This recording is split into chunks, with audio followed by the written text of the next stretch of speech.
Hi everyone, and welcome to this live stream on preparing for university from International Relations and Politics students. My name is Emily and I'm a final year International Relations and Politics student. Today I'm joined by Aaron, who is a final year International Relations student, and the two of us together are going to discuss the most important details on how to prepare for university while talking about our own student experiences and answering your questions. We'd love to know who's joining us today, so don't hesitate to leave us a question or say hi. So without further ado, I'd like to welcome Aaron. Hi, Aaron. Hi, Emily. Hey. I'm good, thank you. Yourself? Yeah, good, thank you. Can you tell us a bit more about yourself and how you ended up being a DMU student, please? Sure. So I actually applied to DMU through clearing, but I'm so glad I did. The whole experience has been so fun and interactive, from everything from the extracurricular activities to learning inside and outside the classroom as well. It was for clearing. It was through clearing for me. I don't live too far away in the Midlands, and I knew Leicester quite well, and I've been to the campus before with school and things like that. So I already knew a little bit about the university, and yeah, it just seemed like a really nice and great and easy fit. Thank you. So I'll talk a bit about my personal experience as well. So I applied through UCAS through the, at the start of, I think, October that it was. And I chose, before university, I was quite involved in making a difference in my community through volunteering. And I kind of wanted to explore a variety of global issues that we face around the world. And so I chose DMU because of the wide range of learning methods that were available. It wasn't just essays, it was putting that theory into practice, and also about all the opportunities that were available to enrich my studies as well. So if I move on to another question, so Aaron, what are your top tips for people coming to DMU this October from your personal experience? Thanks, Emily. From my own personal experience, I'd highly recommend getting to know your course a little bit. So whether that's reading around the subject and learning a few, key figures names or anything like that, or learning a few theories and methods. Again, nothing too deep. I'm not saying go buy all your textbooks and read them back to front. But definitely, just read around the subjects a little bit, have an understanding. Obviously, it helps if you completed your A-level in the subject that you're studying as well, of course. But trust me, it will be so much easier when you do start your learning if you are familiar with a few different concepts as well. On top of that as well, getting organised, buying folders and that kind of thing, and getting all that stuff out the way now so that you can enjoy like your free time later on. What about you? So I would say, definitely reading around if you can. But if you prefer more of a interactive style, then maybe go onto YouTube and have a look at some lectures from theorists that relate to politics and international relations, some areas that you might be interested in. That's definitely another way. I would also say make sure to purchase a diary, or have your have a calendar on your phone where you can put the key dates and deadlines as they come through in your handbooks and stuff like that, just so then you've got everything all in one place. So I guess I just want to ask, is there any other ways that you prepared for your course for first year? So I obviously I'm an international relations student like you are, so I already had quite a bit of an interest in current affairs and what's going on in the news and things like that. And they say it time and time again at sixth form college, but read the news, understand what's going on in the world. That's academically. In terms of other stuff, getting organised, like you said, Emily, great tip. Get a diary. learn how you learn best as well. Like you said, like, are you quite an interactive learner? Do you prefer reading? Are you quite visual? Are you auditory? That kind of thing as well, because it will really help, especially when you come to revise and learning, especially with a lot of the learning being online based this term. But yeah, I would say my top tip, yeah, read around your course. Again, nothing too heavy, but just so you're familiar with a few little bits. It will make it so much easier when you come and sit down to learn. Fantastic, thank you. And I'd say also, if you've got time, and you can, if you know exactly what modules you're taking, it might be wise to just get some folders, whether that's like physical folders like Leave Arch files, or whether you just set them up on your computer. I think that's really helpful, because then as soon as you start learning, you can then put your notes into the relevant place and you know where everything is. So I'll move on to another question. So what do you think about teaching at DMU? Are your academics supportive, especially during this time where everything's kind of moved online? Yeah, 100%. The academics at DMU are very hands-on and very supportive. So from the first day of term, you'll be assigned a personal tutor who you'll meet with every few weeks. They're always on hand to make sure you're getting along okay, asking you, is there any other reading you need? Do you need support with other things like bursaries and things like that? The marking and feedback at DMU is not only quick, but it's really great and what's the word? Very useful as well. It's not just a case of, oh, you've done this right. It's a case of, oh, you could do even better if. And the turnaround on marking is really quick as well. On top of that, academics have always got their office hours.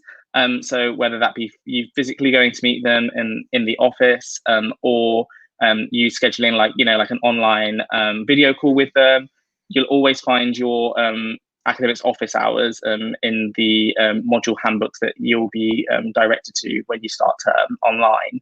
On top of that, they are only an email away, and they're really responsive as well, with a really quick turnaround.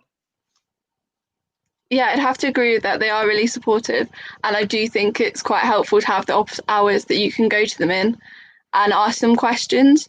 If it might just be that you want to talk more about what you've learned in a particular lecture, or you might want to bring up something you're struggling with, and maybe they can explain it in a different way to help you kind of understand it more. But I think also they provide quite a lot of clarity on the feedback that you receive, and that is in a lot of detail. And you can go to if you get your assignment back and you're still not sure, if you go to them, they will make sure that you understand how you can improve in the next one, which I think is really helpful. I think as well, like personal tutors are a really good thing at DMU. I know not all the universities have them. And basically you're assigned a tutor who will regularly check in to just see how you're doing and how you're finding everything. And if you do need some support, then they can point you to the relevant people and services at DMU. But another thing I would say as well is that the modules are very different. So like I said before, it's not just essays and reports. It's kind of a blended learning and interactive approach. So whether that might be you're doing a simulation exercise if you're taking the European Union module and you have to act as a specific country, or whether that's a presentation, which could be like a group presentation on a particular subject, or the Politics in Action module, where you create your own community project and then you reflect on those experiences that you've had. So yeah, if I can move on. So let's talk a bit more about the campus. So what's your favourite part of the DMU campus, Aaron? That's a really good question. A lot of the DMU campus is new, so it's actually really hard to decide. But for me, I'd have to say the rooftop garden on top of the VJ Patel Arts and Design building. And even if you're not an arts design and humanities student, you can go up there. Anybody can go up there. And it's even better in the summer as well. There's loads of plants. Obviously, you get a view of all the campus, and there's loads of tables and chairs and plug sockets and things like that as well. So you can even take your laptop up there and do a bit of revision and catch some rays as well. So yeah, definitely the rooftop on top of the VJ Patel building. What about you? Awesome. Yeah, I do like it up there. I think it's nice as well. Is that it's just a different space to get some fresh air um within like the breaks between your studies and stuff like that. Just a good place to relax. I'd also say Riverside Cafe is quite nice. To sit outside there, and obviously you've got all the flowers and stuff like that, so that's quite nice. And obviously that's by the river, so you can see like the swans going past. But from an academic point of view, I'd say the library has to be like my go-to place. I love how much, like how many resources are there. It's not just books; it's journals and magazines and everything really that you need. Computers, group work areas, and yeah, I just think I think as well they've especially over the past year they've made it so there's different sections. So some are quieter for quieter learning, and then some are for like group work. And I think that's really useful when Yeah, you're completing your modules. it's great that you can book out the meeting rooms and stuff as well with your friends. So whether that's you're revising together or you need to like plan like an online presentation together and things like that. Um, yeah, totally. And then you've got the quiet rooms and stuff as well. So if you're somebody who needs to work in silence, they're always there as well. And there's plenty of tables and chairs. I hear from friends at the universities that there's not enough it comes down to tables and chairs, but the Kimberlin Library is absolutely huge. And it's not the only place. It's not the only learning resource centre that there is on campus as well. There's a few others too. Yeah, definitely. Like you've got Eric Wood right next to the library as well, and that's got more computer space. And then the law library as well. We're lucky to go in as business and law students as well. We're allowed to access that, and the rooms are in there, and that is very, very silent. So it's quite good for concentration study. So what about accommodation? So did you live in halls or in town? Can you tell us a bit more about your experience? So yeah, so in first year, like I mentioned earlier, I applied through clearing, and DMU were absolutely amazing. Even though I applied through clearing, and I didn't, if you like have the accommodation guarantee, they still found me accommodation like that. So I lived in Unite Students in first year, and that was great because you're put together with quite like-minded people. So there was actually somebody on my course there, but then equally there was people on psychology and business and things like that. So you do get a real mix. And like I say, I'm in my final year now, and I'm actually living with two people that I met in first year. So yeah, I had a really positive experience. It was so close to campus as well, so it was easy to get about, whether that's for uni or nights out or anything like that. And yeah, the fact that there's a receptionist and everything too, you don't have to worry about being out when when your ASOS parcel arrives or anything like that. So yeah, I had a really good experience with halls. Fantastic. So I'll just talk about a bit about my experience. So in my first year, I was in Libby Court, in a shared flat, and then in second year, I was in Applegate Place, which is closer to the city centre.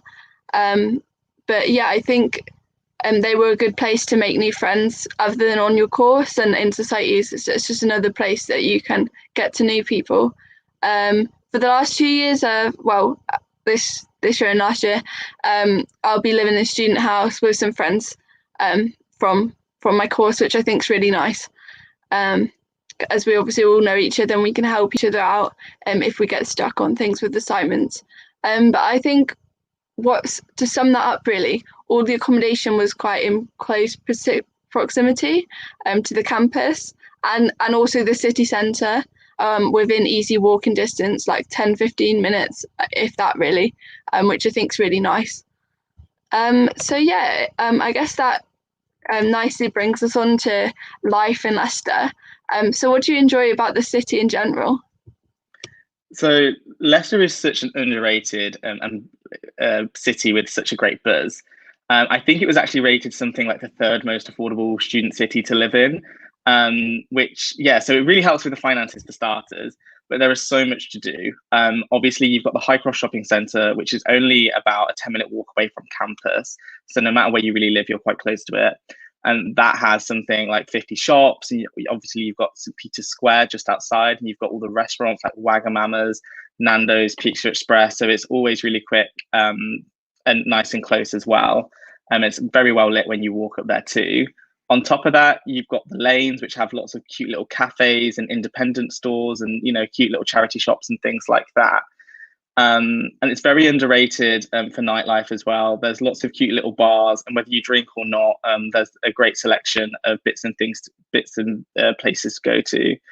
Leicester's home to not one but two crazy golf courses in the city centre. You've got Caddy Shackers, which is a little bit closer towards the train station. That's got a bit of like a spray paint kind of graffiti vibe. And then you've got the rooftop adventure golf, and that's actually in High Cross as well on the top floor. And that's like a rainforest theme. But yeah, there's so much to do. Thank you. Yeah, I was going to mention some of those things myself, actually.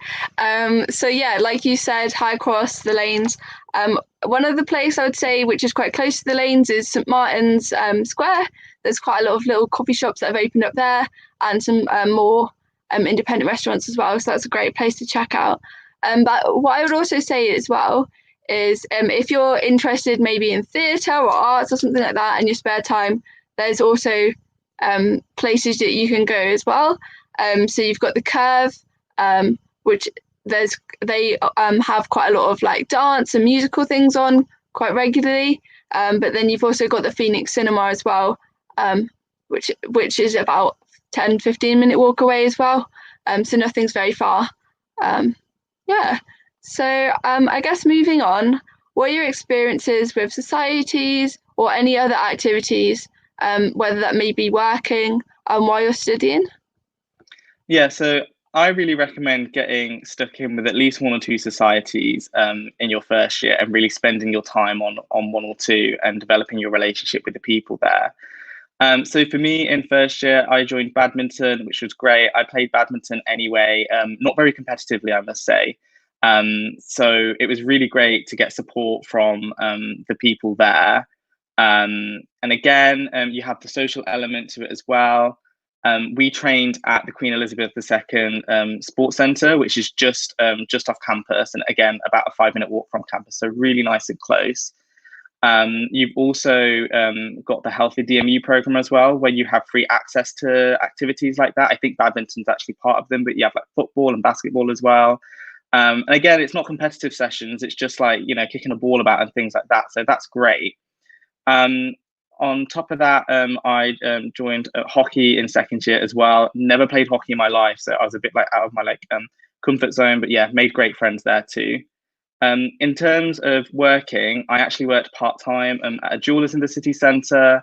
And again, as long as you feel as if you've got that right, kind of work-life study balance, that's fine. I wouldn't usually recommend working more than 8 to 12 hours a week, because it can get a little bit tough to juggle your studies as well and your social life and things like that, because ultimately you want to enjoy your time at university. But yeah, it's great. Getting a part-time job goes without saying. Great transferable skills for your CV.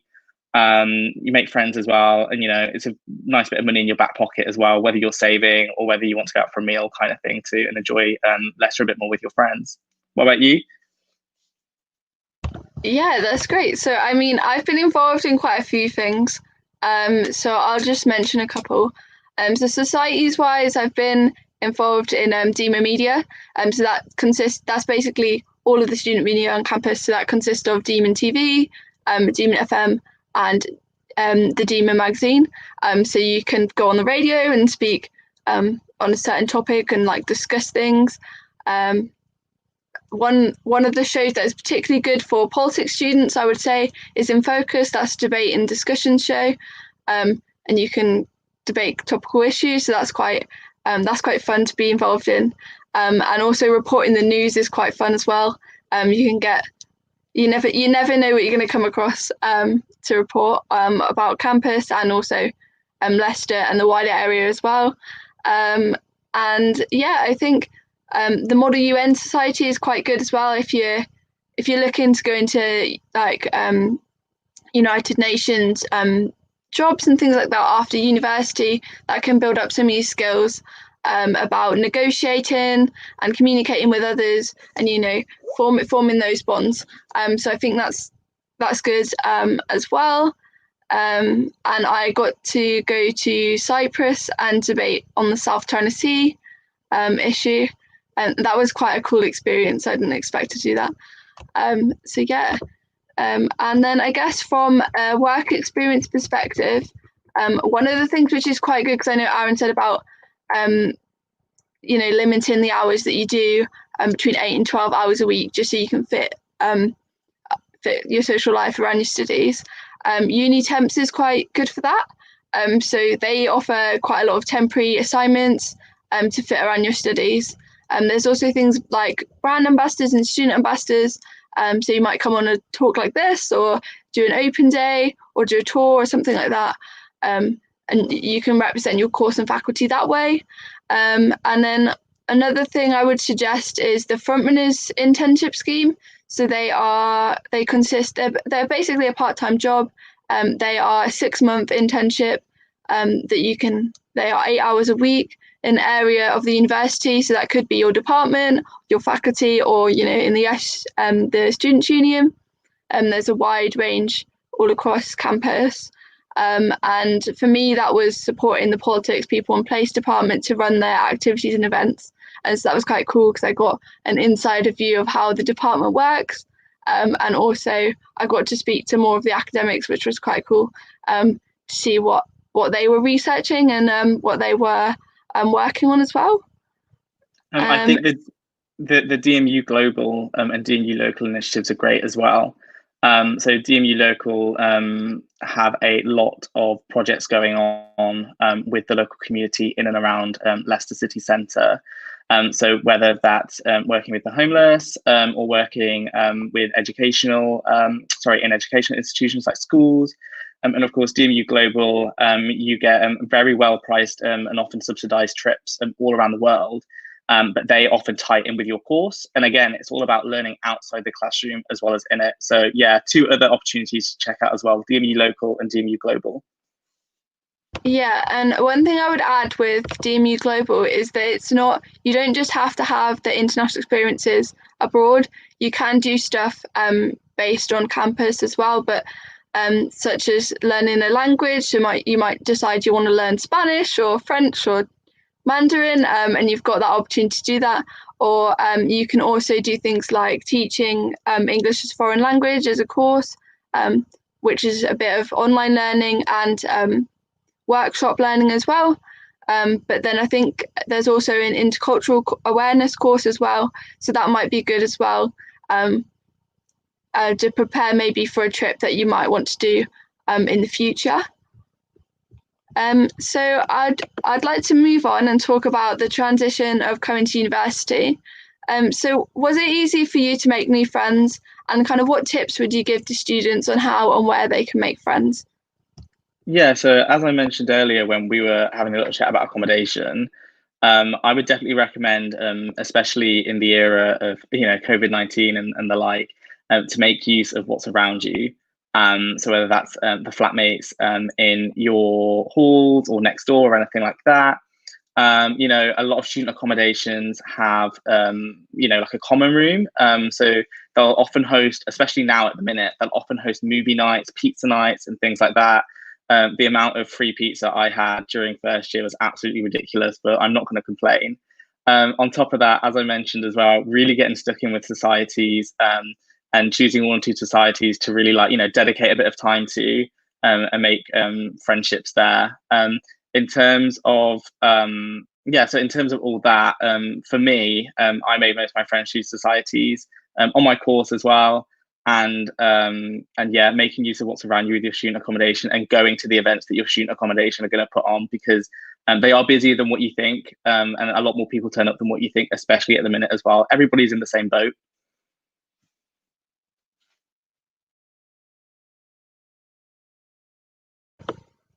Definitely. I think 1 to 2 things I would add is just make sure you attend your course induction, so then you can get to know some other people who are doing similar modules to you. Especially in first year, you'll be with similar people, as you'll all be doing very, very similar modules, I would say. And also things like joining the Going to DMU 2020 Facebook group. You might find other people on your course that you can connect up with on social media. and also those with similar interests to you who might be doing other courses as well.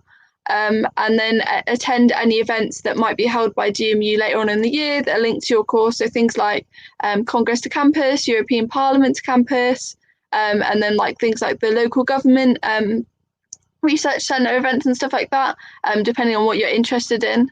And yeah, definitely make sure you talk to others in your accommodation. Like you're all in the same position, you're all coming to university, it's all a new experience for most of you. And I'm sure if you reach out to them, they'll be more than happy to be friends with you and do stuff with you in the city centre as well. So the final question before we go into the Q&A is just, is there anything you wish you'd done differently when starting university? And if so, what is it? Yeah, definitely. I might get told off for saying this, but doing your reading, it's very easy to get behind, and you miss one lectures and you're already behind, and then you miss two and whatnot. I will fully put my hand up and say I wasn't the best for it in first year, but it's something you learn the hard way, something I learned the hard way. And yes, in second and final year, I definitely gave a lot more effort and time as well, and plotting it into my studies. Plotting it into my time in the week by plotting my studies in. So I actually found it really helpful in second year. Something I should have done in first year was having like a bit of an organizer. Again, not a full like not like a full strict calendar, but at least saying to myself, okay, I'm going to go to the library for an hour today, and that kind of thing. Everyone else was probably a little bit better at me with stuff like that. I wasn't the most organized in first year, so in second year that really helped me like keep my balance, check myself as well, and think back to myself at the end of the week, okay, what I've actually done this week in my free time. But yeah, so for me, it was actually doing my reading each week. I did get it done all the end eventually, but it definitely does get on top of you if you don't keep on top of it, if that makes sense. And yeah, keeping like a bit of a diary and like a planner. Again, nothing too strict, but just something rough, just so I've got an idea of what I've actually done in my free time this week outside of university contact hours. Great. Yeah, I would agree with that. Just make sure you keep on top of it. You don't have to, we're not saying do everything in one go as soon as you get it, but just make sure you schedule that time. I think also I think it's just useful to in your first few weeks find out what support is there available for you. You might not need it at the time, but at least you know further down the line that if you need it, you know where to go.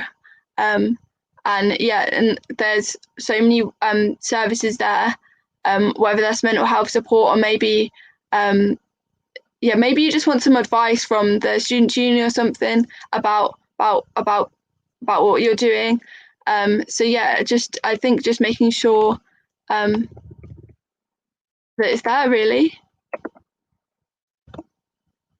And then also what I would say is make sure you sign up to the DMU surgery as well, just because then if you do need to book a doctor's appointment or for whatever reason you need something from them, it'll be a quick and speedy process for you, and that's something you can do in Freshers Week. Yeah, definitely. You'll probably need the surgery at some point throughout, your 3 or 4 years at DMU, and just being already signed up and ready to make an appointment, it will save you so much time and so much agony.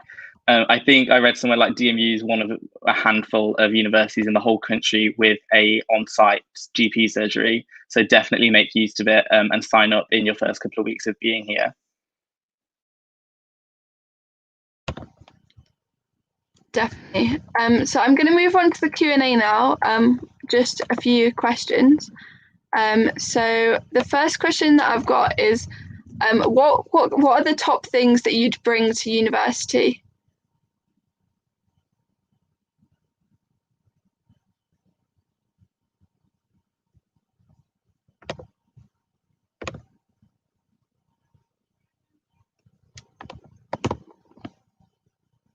Oh, sorry, I was muted.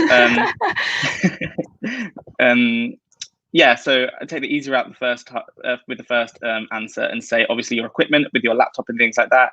Do not forget them. Goes without saying. Secondly, what I found really helpful was like little bathroom and kitchen organizers as well, so you could have your room nice and tidy. everything in the same place. Of course, with the age of COVID-19, you're going to be doing a few more like lectures at home and things like that. So it's nice to have a really nice and clean and tidy bedroom as well. Other bits and pieces that you should bring to the university, as Emily mentioned at the beginning of the live stream, was folders as well. Again, whether they're online or physical ones, I cannot stress to you how important it is to keep it, to keep yourself organized. And again,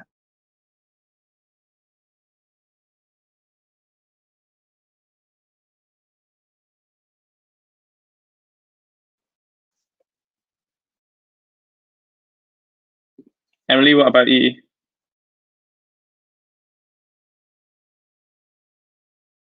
One of the things I would say is don't necessarily buy all the books straight away.